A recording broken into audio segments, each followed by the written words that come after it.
मैं Pramod Kumar Yogi, faculty of biology. आज अपन biology का फर्स्ट लेक्चर चालू करते हैं। आपको स्टेप बाय स्टेप सारे वीडियो नंबर से मिलेंगे।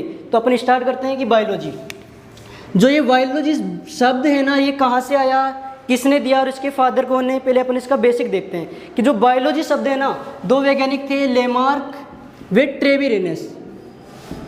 लेमार्क वे ट्रेविरेनस इन्होंने दिया था। दो वैज्ञानिक थे, लेमार्क और ट्रेविरेनस, इन्होंने बायोलॉजी शब्द दिया। फिर बात करते हैं फादर, इसके पिता कौन है।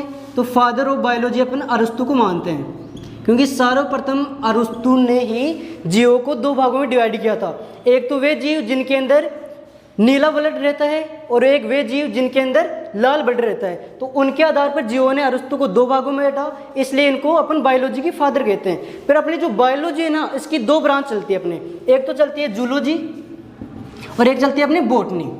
तो जो जूलॉजी ब्रांच है ना, उसके अंदर अपन जो भी जीव जंतु एनिमल्स है, कहने का जितने भी जंतु है ना, उनकी स्टडी अपन करते हैं जूलॉजी के अंदर। और सेकंड होती है अपनी बॉटनी। बॉटनी को अपन फाइटोलॉजी भी बोलते हैं। फाइटोलॉजी में क्या होता है, फाइटोलॉजी में क्या होता है कि फाइटोलॉजी में फाइटोस का मतलब यहाँ पे प्लांट्स से है। बॉटनी का अर्थ हो गया कि इसके अंदर अपन जितने भी प्लांट्स आते हैं, चाहे से वो जिम्नोस्पर्म हो, चाहे से एंजियोस्पर्म हो, चाहे से शैवाल हो, उनकी सारों की स्टडी अपन करते हैं बॉटनी के अंदर। और जितने भी जीव आते हैं, चाहे से वो निम्न वर्ग के हो, चाहे से उच्च वर्ग के हो, उनकी स्टडी करते हैं अपन जूलॉजी के अंदर। तो जो जूलॉजी के फादर है ना, वो तो बोलते हैं अपन अरस्तु को, क्योंकि जो अरस्तु ने सबसे पहले जो जीव देखे थे ना, उनको दो कैटेगरी में डिवाइड किया था। एक तो वो जीव जिनकी जो ब्लड नसा है ना, जो उनकी धमनियाँ है, उनके अंदर लाल खून हो, और एक वो जीव जिनके अंदर नीला खून हो। इसलिए इनको जूलॉजी का फादर कहते हैं, क्योंकि वो सारे जंतु थे। और जो इस फाइटोलॉजी है, बॉटनी है, उनका फादर बोलते हैं थियोफ्रेस्टस को, जिन्होंने सबसे पहले प्लांट की स्टडी की।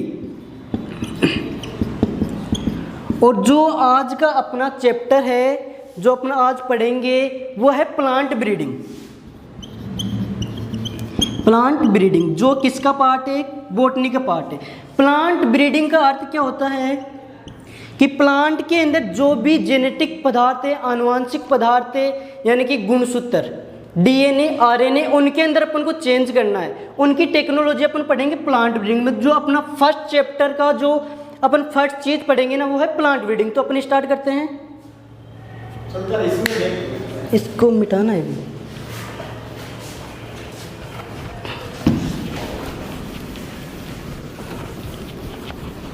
तो अपना फर्स्ट स्टार्ट करते हैं चैप्टर अभी।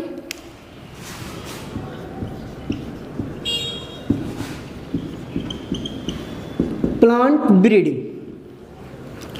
प्लांट ब्रीडिंग में क्या होता है कि जो भी प्लांट है अपने पास, पृथ्वी के ऊपर बहुत से प्लांट है, जैसे वो क्रॉप वाले प्लांट हो, चाहे से अदर प्लांट हो, अपन को क्या करता है, उनका प्रोडक्शन बढ़ाना है। प्रोडक्शन कैसे बढ़ाएंगे अपन, कि जो उनके अंदर आनुवांशिक पदार्थ होता है, डीएनए होता है, आरएनए होता है, अपन कोई भी प्लांट है ना, सारे जो लक्षण है ना, उनके कंट्रोल वो करते हैं आनुवांशिक लक्षण।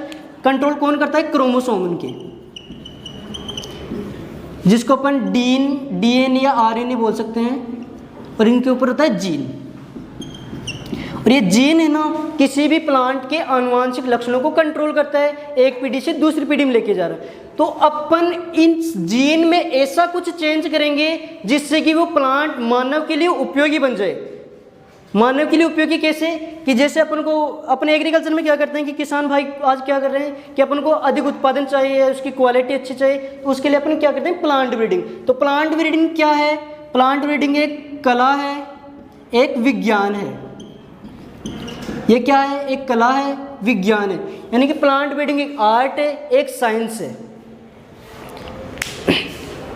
प्लांट ब्रीडिंग आर्ट और साइंस कैसे है, आर्ट तो कैसे है और साइंस कैसे है।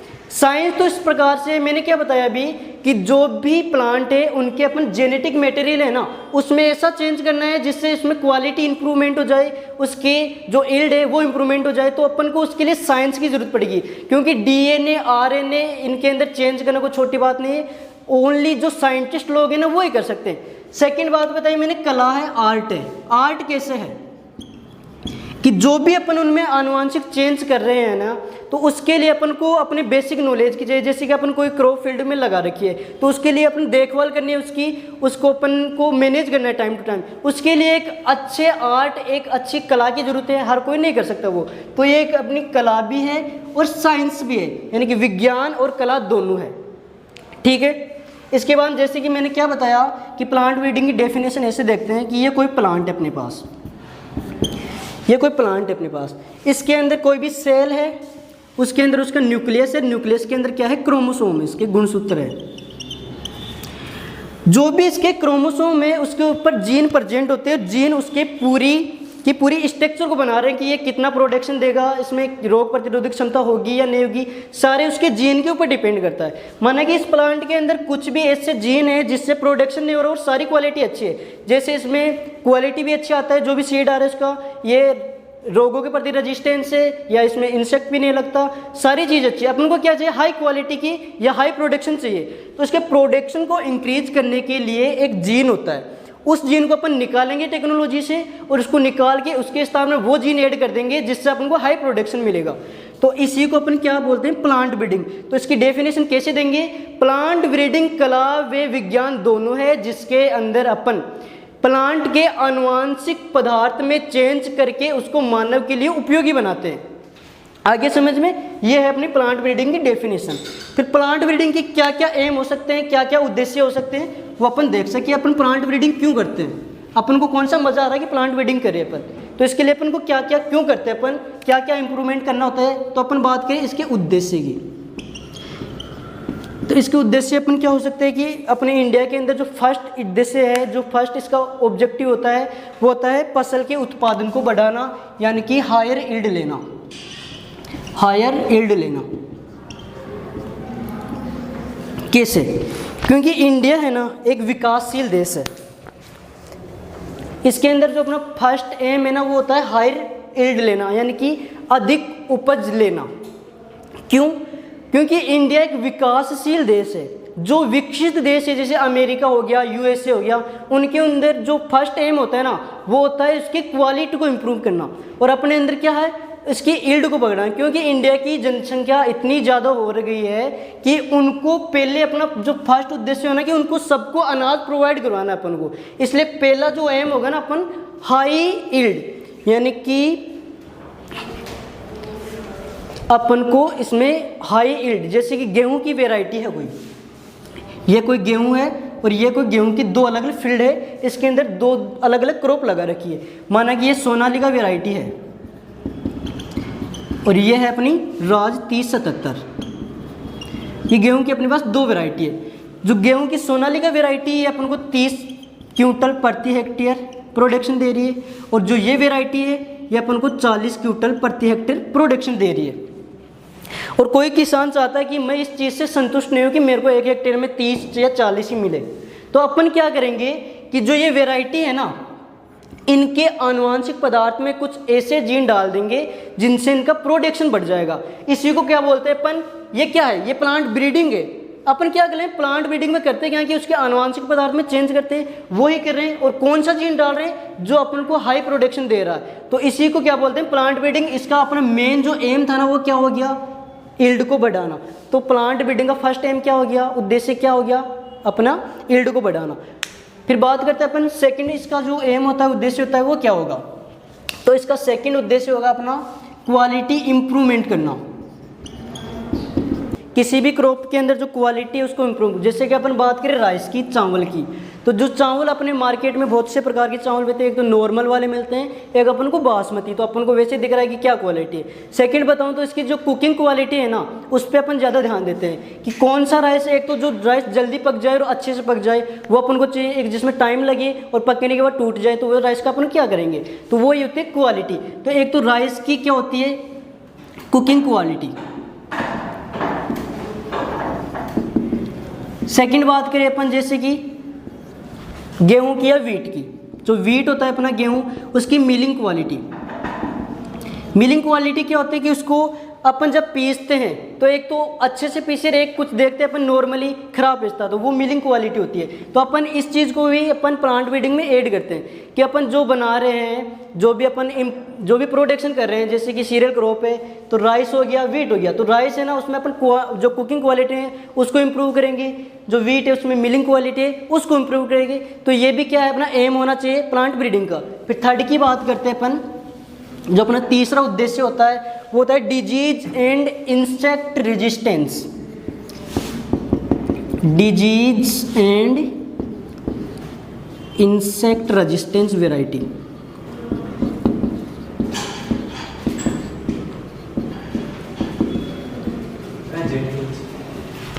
Disease and insect resistance variety में क्या होता है कि जो डिजीज है या जो इंसेक्ट है वो क्रॉप के ऊपर वैसे अटैक करता है। अपन को पता है कि कोई भी क्रॉप है उसके अंदर डिजीज भी और जो इंसेक्ट है वो भी अटैक करता है।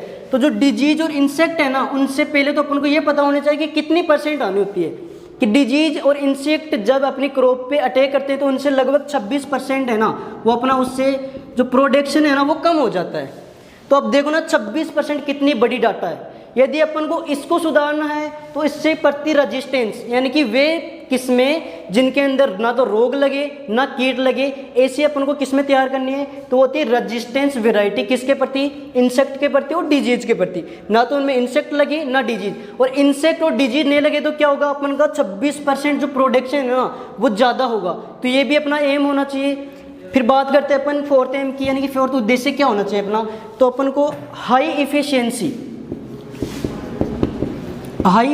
चाहिए इसमें।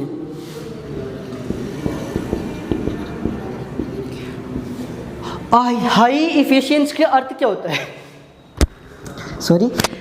हाई इफिशियंसी का अर्थ क्या होता है कि जो अपन जैसे प्लांट, अपन कोई फील्ड के अंदर कोई क्रॉप लगा रखी है, उसके अंदर अपनी जो मेन क्रॉप है वो भी ग्रो कर रही है, उसके साथ में कुछ वीड भी उग जाते हैं। जैसे कि अपन धान लगा रखे हैं या अपन वीड लगा रखे हैं, उसके अंदर बथुआ वगैरह उग गया या उसके अलग कोई भी वीड उग गया। तो जो वीड उसमें ग्रो कर रहा है ना, और अपन उसको वो जैसे फर्टिलाइजर्स दे रहे हैं, कोई मैन्यूल वगैरह खाद दे रहे हैं, तो उनका यूज वो फर्टिलाइजर और जो खाद दे रहे हैं ना उनका यूज वो खरपतवार भी करेंगे और अपनी क्रॉप भी करेंगे। पर होता क्या है, दोनों के बीच में कंपटीशन हाई होता है। जो खरपतवार है ना उसकी क्वालिटी होती है कि वो ज़्यादा से ज़्यादा चीज संख्या में उनको अटैक या उनको खींच लेता है अपने अंदर, जो अपने उनको उर्वरक और खाद दे रहे हैं। पर क्वालिटी अपन को ऐसी बनानी है उस क्रॉप की कि वो खाद और उर्वरक है ना उनका पूरा यूज करे अपने प्रोडक्शन को इंक्रीज करने में। तो अपन को ये क्वालिटी बनानी है कि उसकी हाई इफिशियंसी की। इफिशियंसी का अर्थ क्या होता है, उपयोगिता करना। जैसे अपन खाद दे रहे हैं या वाटर दे रहे हैं या उसको उर्वरक दे रहे हैं, उसका पूरा का यूज करें और उसका यूज करके वो क्या करे, हाई प्रोडक्शन दे। तो ये भी अपना एम होना चाहिए। इसके बाद में बात करें अपन 5th नंबर में, तो उसमें अर्ली मेच्योरिटी, ये इंपॉर्टेंट है। Early maturity, early maturity, early यानी पहले, मेच्योरिटी पकना। अपन को ऐसी वैरायटी बनानी है कि जो कम टाइम में पक कर ही अपन को प्रोडक्शन दे दे। इससे अपन को कितने फायदे होंगे आप देखना। यदि कोई क्रॉप अपने फील्ड में लॉन्ग टाइम तक रहेगी ना, तो उससे क्या होगा कि उस फील्ड में वो एक तो लॉन्ग टाइम तक वो फील्ड अपन उसमें दूसरे क्रॉप नहीं ले सकते। तो इससे क्या फ़ायदा होगा कि यदि अपन ऐसी वैरायटी बना ले जो कम समय में पक जाए, जितना उसको रिक्वायरमेंट टाइम है उससे भी पहले पक जाए, और अपन को उससे यदि प्रोडक्शन मिल जाए तो अपन एक साथ मल्टी क्रॉपिंग कर सकते हैं। पहले ये क्रॉप ले ली, उसके बाद दूसरी क्रॉप ले ली, उसके बाद और क्रॉप ले ली, अपना इतना टाइम मिल गया। तो एक तो ये फ़ायदा होगा। सेकेंड फ़ायदा क्या होगा कि अपन यदि क्रॉप अपने फील्ड के अंदर लॉन्ग टाइम तक रहेगी तो उसमें इंसेक्ट वगैरह इनका खतरा बढ़ जाएगा। तो अपन जल्दी से क्रॉप ले लेंगे ना तो इंसेक्ट और इनका खतरा कम होगा। इससे क्या होगा कि अपन उनको इंसेक्ट और डिजीज़ को ख़त्म करने के लिए जो इंसेक्टिसाइड वगैरह जो इनमें दवाइयाँ यूज करें ना, उनका खर्चा अपना कम होगा, जिससे अपने इनकम भी बढ़ेगी। और क्या होगा, और ये होगा कि अपन इसमें जो वीड उग रहे हैं ना उनका इफेक्ट भी कम होगा, जिससे अपन हर्बिसाइड का यूज भी कम करेंगे, अपने पैसे कम लगेंगे और अपनी इनकम बढ़ेगी। तो ये अपने फ़ायदे होंगे। इसके बाद में बात करते हैं अर्ली मैच्योरिटी के बाद में अपन सिंक्रोनस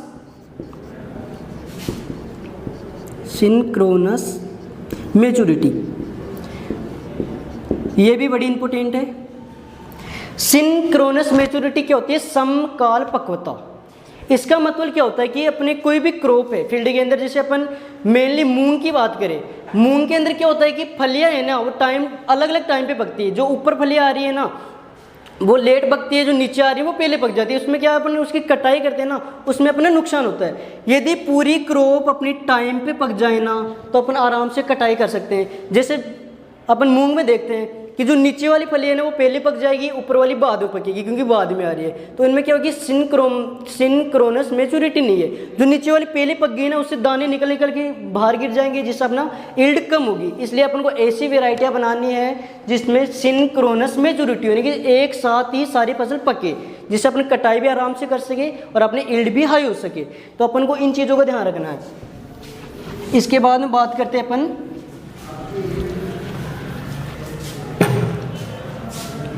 6 नंबर पर फोटो इनसेंसिटिविटी।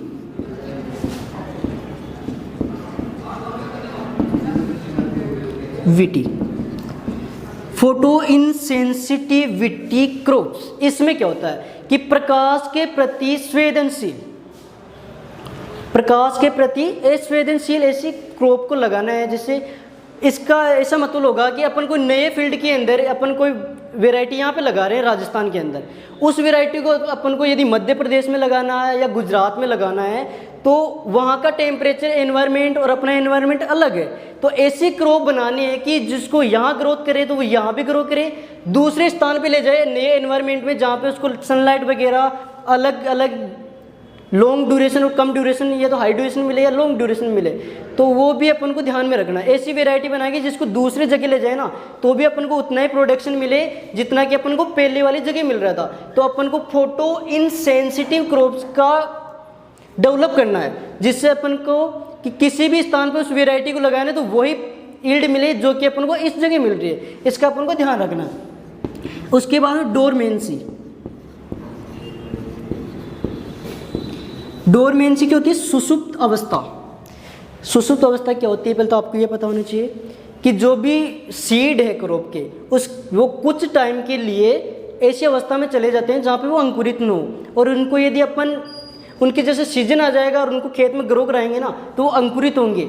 जो उनका अंकुरित नहीं होने का टाइम है ना उसको बोलते हैं अपन डोरमेंसी टाइम। बट कुछ क्रॉप ऐसी होती है जिनमें डोरमेंसी नहीं होती है। जैसे अपन मेन उदाहरण देखें ना अपने एग्जांपल, तो अपना बाजरा सबसे मेन है इसमें।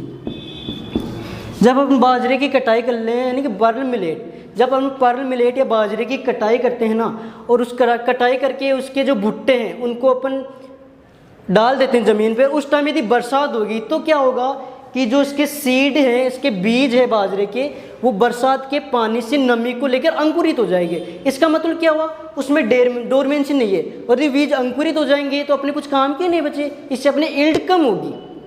यील्ड को अपन यदि मेंटेन रखना चाहते हैं ना तो अपन को ऐसी वैरायटी चाहिए जिसमें कुछ टाइम के लिए यानी कि अस्थायी टाइम के लिए डोरमेंसी हो, जिससे क्या होगा कि वो अपने यील्ड को इफेक्ट करेगा यानी कि बढ़ाएगा। जैसे कि बात करें बाजरे की, यदि बाजरे में वो अंकुरित नहीं होते ना तो अपनी यील्ड बाजरे की ज़्यादा होती है, अंकुरित होगी तो वो भुट्टे खराब होगी तो अपनी यील्ड वैसे कम हो रही है। तो अपन को डोरमेंसी को भी ध्यान रखना है उसमें।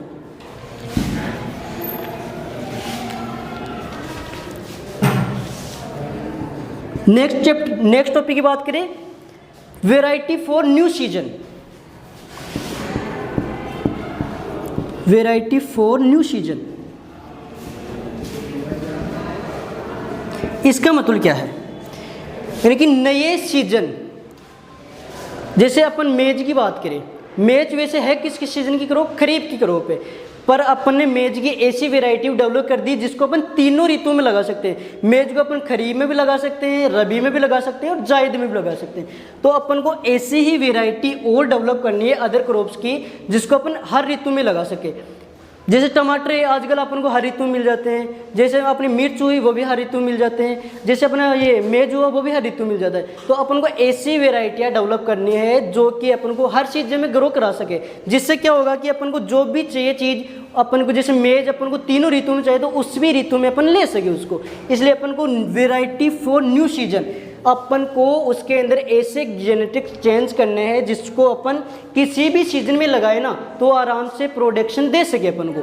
ठीक है, इसके बाद में बात करें 9 नंबर पे drought and salt resistance variety.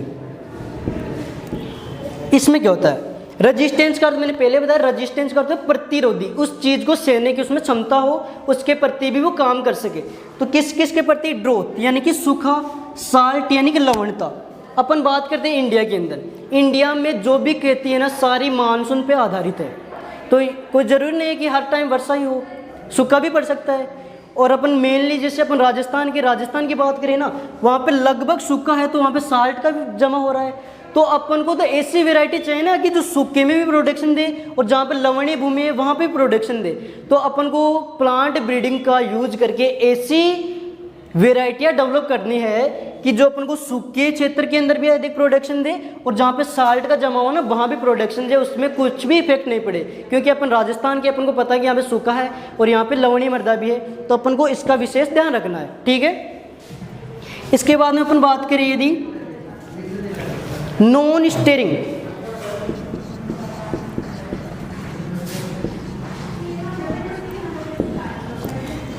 ये बड़ी इंपॉर्टेंट है चने के अंदर। नॉन स्टेरिंग में क्या होता है कि चने की जो फलियां है, पोड लग रही है ना, वो समय से पहले टूटना चालू हो जाते हैं, जिसमें क्या होती है, बीज बनता है। यदि वो टूटना चालू हो जाएगी, टूट के नीचे गिर जाएगी, अपना सीड प्रोडक्शन कम होगा, उसमें प्रोडक्शन कम होगा। तो अपन को यदि प्रोडक्शन बढ़ाना है ना चने का, तो उसके अंदर इस जो ये करैक्टर है ना ये डेवलप करना पड़ेगा, जिससे कि वो टूटे नहीं फलियां और अपना प्रोडक्शन बने। लास्ट बात करते हैं अपन एक, कुछ क्रॉप क्या होती है उनके अंदर कुछ टॉक्सिक मटेरियल बन जाता है। कुछ क्रॉप क्या होती है उनके अंदर टॉक्सिक मटेरियल बन जाता है, टॉक्सिक पदार्थ बन जाता है। यानी कि टॉक्सिसिटी या जो टॉक्सिक मटेरियल है ना उनकी मात्रा को कम करना।